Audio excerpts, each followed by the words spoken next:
ते मी बोलली तसं ना की कसं आहे की शेवटी आम्ही पैशाला त्यांच्या पुरे पडूच शकत नाही. तुम्ही पण बघत होतात की कमळाच्या पाकिटातनं शिंदे कमळाला पकडतायत, कमळ शिंदेना पकडताय, ते अजित पवारांना पकडतायत. म्हणजे 5-5, 10-10 हजार रुपये जर मतदारांना तुम्ही देत असाल तर तसे आम्हाला आणि आम्हाला करायचं पण नाही की आम्हाला काम करायचंय पुढचं, आम्हाला पैसे वाटून मतदान नको आहे. शर्मिलाताई, आदित्य आणि अमित ठाकरे यांनी प्रचंड मेहनत घेतली या निवडणुकीमध्ये आणि दोघंही मिळून फिरले.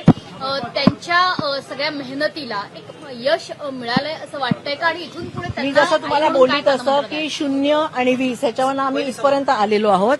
सो मला तर असं वाटतं की मला वाईट नक्की वाटलं की कमी आले, पण तरी सुद्धा जिथून आम्ही चालू केलं 0 जसं बोलतो आमचे सगळे नगरसेवक सगळे म्हणजे पक्षातली अख्खी जी दिसेल माणसं ती उचलत होते, त्याच्यावरती आम्ही ही लढाई लढलोय. समोर तुम्ही पैशाची पाकिटं दाखवत होतात, पोती दाखवत होतात, आमच्याकडनं एकही माणूस तसा पकडला गेलेला नाहीये. तशी आम्ही लढाई लढलेलो आहोत.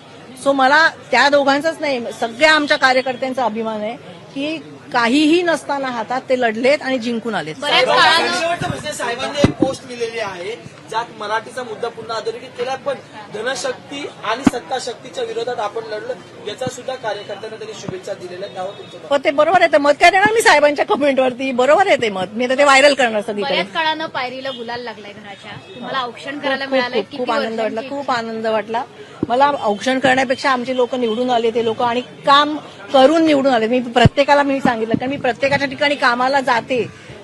असं नाही की आता निवडून आले म्हणून ते काम करतात, ते लोक बिचारे वर्षानुवर्ष काम करतात.